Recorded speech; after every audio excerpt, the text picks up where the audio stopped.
Irish Footy Vlogs, and welcome to another instalment of season previews. We have JP Fahy, a stalwart, Cian Menton, a stalwart, and a newcomer in Jared O'Connor. What's the story, lads? Yeah, not too bad. Good stuff, good stuff. Now, Sligo Rovers, Jared, they gained Europe last season. Was that expected from your point of view? I suppose at the start of the season, you're always that's your aim. But obviously, after our poor start, I suppose survival was really the key, objective. But then it was a nice surprise come the end of the season. Got a bit of a run together, and where we would have drawn games maybe in the past, we turned them into wins. And I think with the shortened season, those wins really, carried extra value. So it got us there in the end on the last day. So delighted with it. What was the key for you to the turnaround, actually? Was it simply the players coming back from injury? Yeah, I don't know. Every season we kind of seem to start slow, and we had a bad run of injuries in pre-season with the likes of John Mahon breaking a leg, Regan Donlan dislocating a shoulder, and a few others. So guys like that would have been the backbone of our team, and it took us a while to kind of regroup, and probably the best thing to happen for us was the break, that we could get guys back and just as I say, regroup and go for it. And I think that's what happened for us. It was a blessing in disguise. So disappointing season for Derry City last season, JP, is fair to say, isn't it? Massively, it was. I don't know. I thought we didn't start too well, but we didn't start too bad either. I felt that over the period of a proper season that we may well have started to click a wee bit more than what we actually did. I think there was a lot of changes before the restart, and those players took a lot of time to settle. I think it was nearly the end of September before we started to see the new players really settling, especially like say Adam Hamill, who I thought near the end of the season was brilliant, but I thought when he first came you could see that he had a bit about him, but it took him that few months to really get going. I think if we had held on to the team that started the season, we may well have had a better outcome come the end of it. Yeah, I suppose it's disappointing that Hamill and Mallon and Figure, I suppose those three haven't signed up. In fairness, isn't it? Just to keep that momentum going into the new season. Probably Adam Hamill, yeah. I thought Stephen Mallon was in and out through injury, and I think our personal stuff as well. We didn't really see the best. We did see the best of him against Bohemians at the Brandywell before lockdown. But obviously between that and the start of the news, there was a lot of things happened between injury and stuff like that. I think I was really disappointed in Figueroa. He came with a good reputation. It was a good from our point of view, because we had seen it firsthand in the semi-final of the League Cup the season before, and we were expecting better. But again, maybe if there wasn't so much stop-starting, we might have saw more of him. He's definitely a player that I would have held on to, but you never know what the manager's thinking was. Maybe he wasn't the player that maybe he thought he was.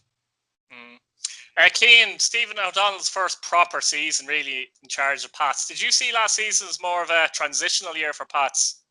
Yeah, it was going to be. Look, I think there was 11, 12 signings last year, so it was a big turnover on players from Harry Kenny's season, and it was always we have the makings, we still do, of a really good side, but it was too quick, too soon. So, you need to have a year. You need to, like we've seen it now. You've seen it firsthand with Liam Buckley or Pats, and now you've seen it with Sligo, how long it takes to actually build that side and build that chemistry. So, I think Stephen now this season will be looking to do well. But on last season, I thought there was a lot of players. We had the bounce of a good side, but we just, similar to Derry, to be honest, without putting Derry down our Pats, I think both teams were as bad as each other, and that's the way it was. It was very inconsistent. You'd win top games and you draw against the big teams. Funnily enough, like Pat's done very well against the big sides,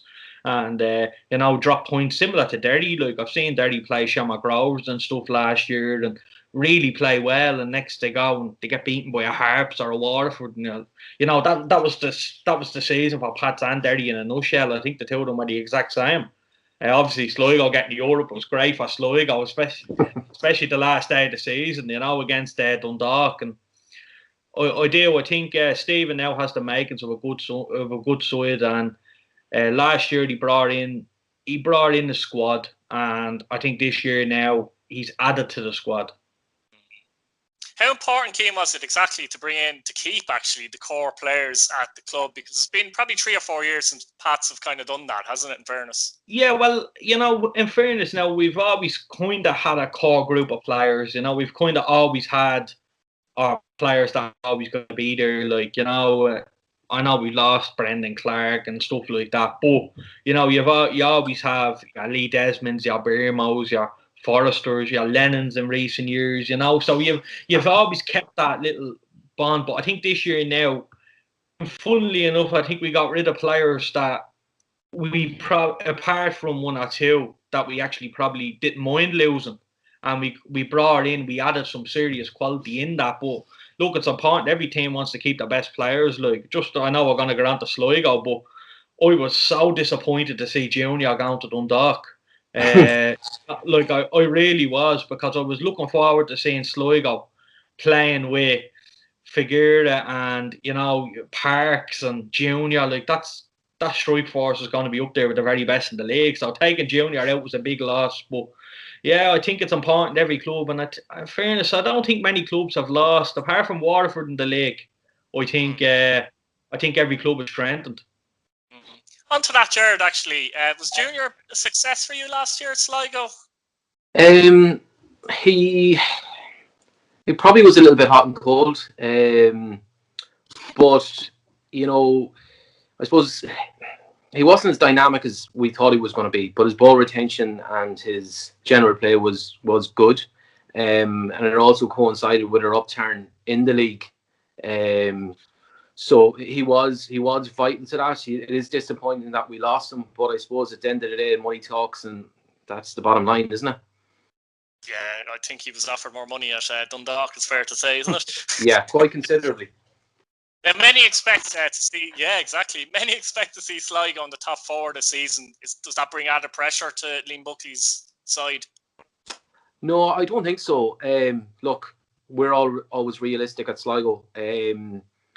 We, top 4, 4th would be our aim every season. Anything beyond that is an unbelievable bonus. I think one thing that's kind of starting to bear fruit for us as well is that if you look at our starting 11, about 40% of them are homegrown. So the work that's been put into the academy over the last few years is starting to bear fruit. So I think with the break and that bit of stability with our homegrown players actually got us into Europe.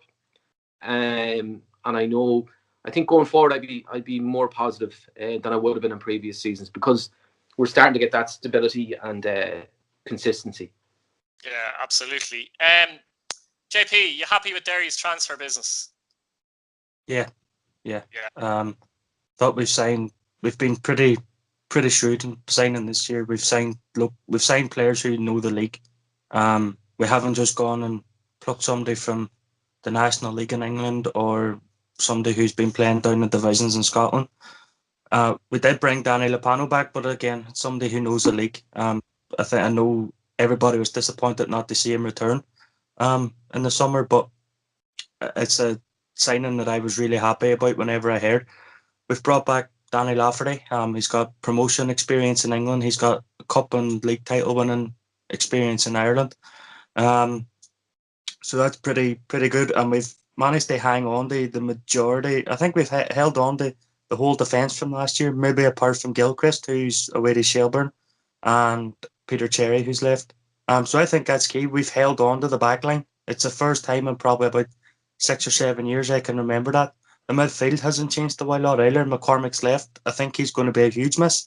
But I'm looking forward to see the likes of Will Patson, Will Fitzgerald, and maybe see a wee bit more of Thompson, who we signed in the summer as well. So, and I don't think we can look beyond the big man up front, Parkhouse. I think that's an excellent deal, 3-year deal.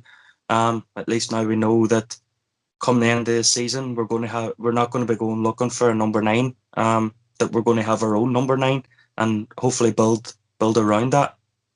Yeah, that's actually key. In fairness, Keane, do you expect Pats to challenge for Europe, make a serious challenge for Europe this season? Yeah, you'd have to with the players that we brought in. Yeah, I think funnily enough, I actually think Pats are favourites to win the league over Sligo, which is mad. I think, in my opinion now, yeah. So look, I genuinely think Pats and Sligo, like I said, will be battling it out for Europe, and I think it'll be the games against each other, which is going to be the big one. So look, every game is must not lose in this league, but I genuinely think it's going to come down to the head-to-head games against Sligo and see who can get the better of each other in them games, fighting it out for fourth. Because personally, I think top 3 is sorted already with Dundalk, Rovers, and Bows, so it's the best of the rest. And I think Pats and Sligo are the best of the rest. So they should be fighting for Europe. They should be. I think I would say Sligo will finish ahead of Pats. Just in terms of the squad and the stability and the players that they're bringing in, we're looking at the likes of Noel Morahan, who I think is a fantastic player. You're looking at him playing on that side now again. This fella is getting a full season now, and I'm really looking forward to seeing him learn off the likes of Greg Bulger, and I'm looking forward to seeing him learn off Gary Buckley. And I think Sligo are stronger than Pats and at this minute in time, but look, we know what this league is like. There's always surprise packages, but Pats have added a few goals to their side. The likes of Matty Smith, what a player. Matty Smith, Ronan Coughlin, who is a very good player.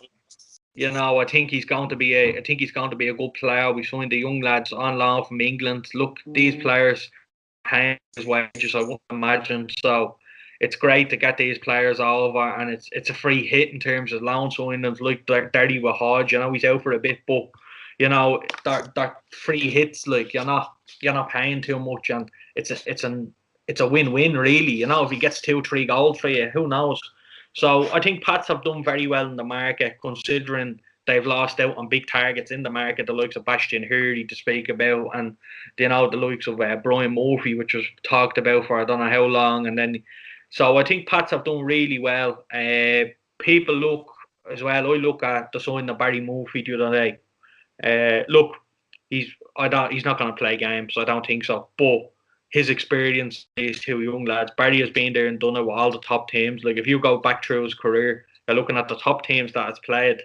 And he played and he started in the Bows sides, the Rovers sides, the Pats sides in 2012, going for the cups and stuff. So Barry is a very vastly experienced player. So him coming in to that young goalkeepers, it's definitely going to do something. But look, I'm definitely upbeat, but I genuinely think Sligo will finish above Pats. I don't like saying that, but I do.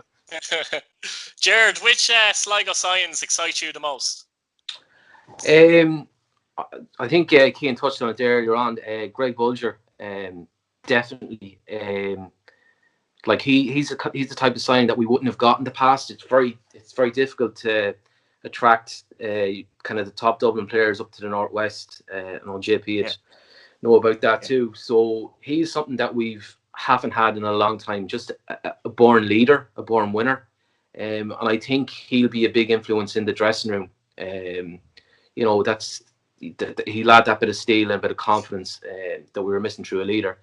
Other players, I think we've signed well. They all look pretty decent. Jordan Gibson, who was at Pats as well, he looks tricky, nice player. Then at right back, has come in from Derry, so he again another solid signing. All of them seem to be fairly solid, so happy enough with all of them really. And it's added that bit of depth to the squad that again we wouldn't have had, and I think we've been able to do that by qualifying for Europe and just that little bit of guaranteed extra money. I think I suppose the trick now is, I think, again, what Keane was saying, I think it will be between Pats and ourselves for fourth, and those games are going to be, nip and tuck. But whoever comes out of them, I think, will get to pipped at the post, so. JP, would you beg to differ there? Are Derry in the running for Europe? I think we're definitely in the running for it. I think looking at the three squads, Sligo have probably signed the best. Out of the three of them, Sligo have probably signed the best. I think Derry, there's guys are talking there, it's going to be who wins between Pats and Sligo in the head-to-head. You think you can also throw Derry in that. If Derry can win the games of the teams, it's going to be around them. The likes of Pats and Sligo. Sorry, JP, what would you say are Derry's strengths and weaknesses overall, actually, if you're to look at the squad? I think we're a wee bit light up front. I think we're going to rely on Parkhouse a lot this year for goals. I think we have a lot of defenders, so I think we're pretty strong defensively. We haven't conceded a lot in pre-season. So I think we're going to probably need somebody from the midfield to chip in with a few goals. They help out Parkhouse. I think that's going to be our downfall, if anything, is that we're going to be relying on Parkhouse a lot, I feel. But I think everybody's talked about getting fourth spot. And I think the last time the team outside the top four won the cup was actually Derry in 2012. And I think if you it's all right finishing fourth, but the cup winners has to come from the top three. And I think since around 2013, that has always been the case. So yes, it is nice to try and target top four, but at the same time, if you really want to get into the Europe, I think Derry's best way of getting into Europe this year could possibly trying to win the cup. It's going to be difficult in both ways, but I don't think it's beyond the realms of a possibility either. Yeah, Keane, actually, what do you think are Pat's strengths and weaknesses going into the season for you? Strengths is definitely the starting 11. Like the Pat's starting 11. If you were to put your 11 on the sheet of paper, it's on par with Dundalk, it's on par with Rovers, and it's on par with Bowls. It really is. It would be like that's a big statement. Yeah, like there would be, like, in terms of the signings, and it's the starting 11 I'm talking about, like, But you're looking then at, obviously, you're looking at the whole squad over a season, and we lack a little bit of depth. I think every club, to be honest, in this situation, we're all lacking a little bit of depth. We're all lacking that little bit of quality. That's why we're around 4th, 5th, and 6th, and we're not challenging. I think, you're looking at the right back position. Probably for Pat, for me, is an issue. We have Mountney. Look, Mountney never really gets injured. He plays week in, week out. So I wouldn't be too bothered about it. But considering, look, I know Mountney was on the bench yesterday, but we had Jamie Lennon at right full. And look, I wasn't. It's not ideal now what a player Jamie Lennon is, but for some reason, every centre midfielder can play right back. It's just, I don't know what it is, but that's if you're not, yeah, like every centre mid can just slot in at right full. So, look, I think we have the makings of a great squad. I think the weakness is the depth, and look, we're not sure. I'm not really sure on how Nahum and stuff like that is going to be playing up front. So I would say depth in goal scoring, and that's probably a weakness. We don't score enough goals as a team. I think Pat's like similar to Derry. I think we're up there last year, especially we're the fittest team in the league, and we don't actually concede an awful lot of goals. Like, so, that's definitely going to stand to us. Like, but we mightn't win a lot of games like last year. I don't know how many games we drew, but we didn't concede in them. So I think that's a big thing. So if we get a player now that can just ship in with a couple of goals. Look, we have Matty Smith, we've Billy King, we've Ronan Coughlin, we've Forrester, we've Benson. The list goes on for players that can actually pop up with a few goals. So, look, I think weakness is the depth overall. That's, for me, I think that's the big thing. Yeah, Jared, you touched on the Sligo Academy there, and obviously we know all about McGinty, Morahan and Mahan, but you've got the likes of Scott Lynch, Mark Byrne, and particularly now Johnny Kenny coming through, who's a player I heard of, but in pre-season he's been banging in the goals. Only 17, what can you tell us about him? Yeah, so he's son of Johnny Kenny that would have played for us in the 90s. He's 17, as you said there, came through the academy for the last few years. He's really come into his own though in the last couple of years. And in pre-season, he's been on fire. He's scored, I think, 5 goals in 4 games. And all the goals have come against quality opposition. You know, we would have had guys that would have scored 4 or 5 goals against junior teams in previous seasons, and we'd be like, oh yeah, he's good. But like, he's scoring them against good opposition, like the likes of Galway Shells and teams like that. So he's he's nearly like a free hit of a player of a signing, because I don't think anybody else realised he was that good. So that's great. Yeah, so he's going to be exciting. I can't see how they can't start him. People are saying, "Oh, he's 17 and blah blah blah blah." But if you're good enough, you're old enough, I think. So I think he's going to be. What does he bring, Jared, to the team? Is he a poacher? Can he hold up the ball? Has he got pace? What type of player would you say he is exactly? He's a bit of an all-rounder, in fairness to him. He can play with his back to goal, take it in, lay it off, and then rejoin in the box and get on the end of things. So he scored all types of goals through pre-season. He scored a header. He scored, I think it was left, his right. So he's a bit of an all-rounder. And if anybody remembers Johnny Kenny, his dad from years ago, he was a flyer, pace to barn, like. So, and he's quite a tall lad as well. He for 17, I'd say he's about 6 foot, or not far off it. So he's still a bit to go. He seems to have the package now. Like that too, I suppose, at the club they don't want to get too carried away or kind of push him too quick. But yeah, he's definitely a free hit of a signing. Yeah, looking forward to seeing him play throughout the season. JP, if you had to call it, where Derry finishing this season? I think probably 5th. I think we've taken the same approach this season of Sligo of trying to use the academy. So we've got the likes of Ronan Boyce, Jack Lemon, and Patrick Ferry, the 2 McLaughlins. They're going to be making up the squad. Hopefully, I'd say they're in there. They try and compete with the squad. They're not there to make up the numbers, but I think it's a good way. The club have to go that way. It's the way we were about 10 years ago. One player moved on. We brought somebody off from the academy. I think overall, Sligo and Pats have probably got the better team, but the better squads. But I think if we keep everybody fit, I think we probably finish 5th. I don't see us finishing any higher. Yeah, Keane, it's actually great to see that all clubs here have youth academy players coming through, very good ones at that, and Pats are no different, aren't they not? No, I think, look, Pats there's no secret about it. Pats have the best underage system in the country, in terms of players and in terms of quality that they have. You see it every year. They're in the finals every year. They're winning things every year. And I know it's not all about that. What about it is, like, if you look, even when Pats were good, let's say, so even when we were, challenging for leagues and cups and stuff, we were still bringing 3 and 4 players from the academy into our first team. At that time, the likes of Darren Markey, who's now at Drogheda, Rory Feely, Sean Hoare, all these players came through, and they weren't only making up numbers, they came through and they were playing.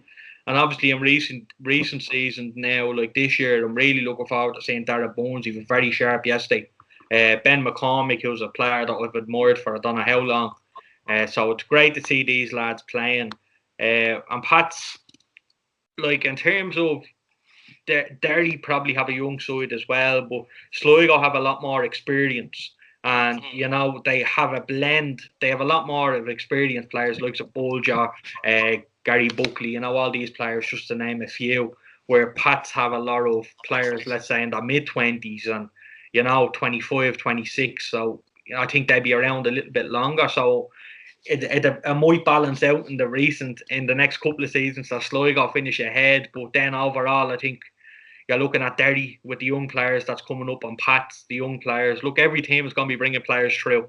But I genuinely think that Pats and Derry are probably going to be the strongest in a couple of years in terms of bringing players through. Where are you saying where Pat's finishing? I'd say 5th, but I would say 5th, but a very close 4th. Like, it's going to be tight for Europe. Yeah. Jared, what are you saying with Sligo? Where are they finishing this season? Can they push Bohemians or Dundalk, for example, do you think? Or is Fort, you'd take Fort again, basically? Yeah, I'd take Fort again. I think, look, there's been quite a turnover of players at both Bows and Dundalk. Like Bows have lost a lot of their attacking players, like Grant and Twerek, who they would have taken from us, and others as well. Andre Wright, yeah, exactly. So it'll be interesting to see how they get on with Dundalk. They looked fairly strong against Shams the other night, so you know, and even I think Bradley commented on it, like the tea lady could probably pick the team up there, pick a good team. And in fairness to him, I wouldn't be a man to agree with anybody from Shams, but I have to give him that one. I think the main difference with us between going into this season and last season is that we were carrying about 5 guys that barely kicked the ball last year for us. And we've replaced those 5. We've got them off the books. We've replaced them with about 4 or 5 lads that have experience, don't tend to be injured too much. Touch wood. I know, say, Greg Bulger was out last year, but that was a leg break. Generally, he doesn't miss games, so that's a massive, massive plus for us, where we don't have guys sitting in the stand. You know, look, I don't want to be harsh collecting a wage. We're going to have guys in the squad that are fit and ready to play, and they've got experience. So I think I'd like to think we can get fourth, and I would be more of a realist than an optimist, but I think we'd be disappointed if we don't get fourth. And I know, like Pats and Derry, look, you have the 3 of us on because we're in the same kind of group of teams, you know, and we can compare. So, and I'm sure the lads are probably thinking the same as myself. Like, you know, fourth is there for the taking. It's going to be nip and tuck the whole way. Could end up being a point or something like that, and that's how I expect it. But I'd like to see us come out on top like what we done last season. When it came to it, we were able to grind out the wins. Like, we needed to win by 2 goals away to Dundalk, and we managed to turn the screw and get it. You know, and that's where I just kind of commented earlier, where we were able to turn draws into wins, and hopefully we can carry that on. But I think we're definitely stronger. We won't have as many lads sitting in the stand, please God. Yeah, see, it's a 36-game season as well, and the squad's going to be very important going into this season, isn't it? That's the main thing as well. Guys, thanks for coming on. Really enjoyed that, and best of luck in the new season. We might get you on together at the end of the season to compare notes again. That could be interesting. Thanks again. Thanks, lads.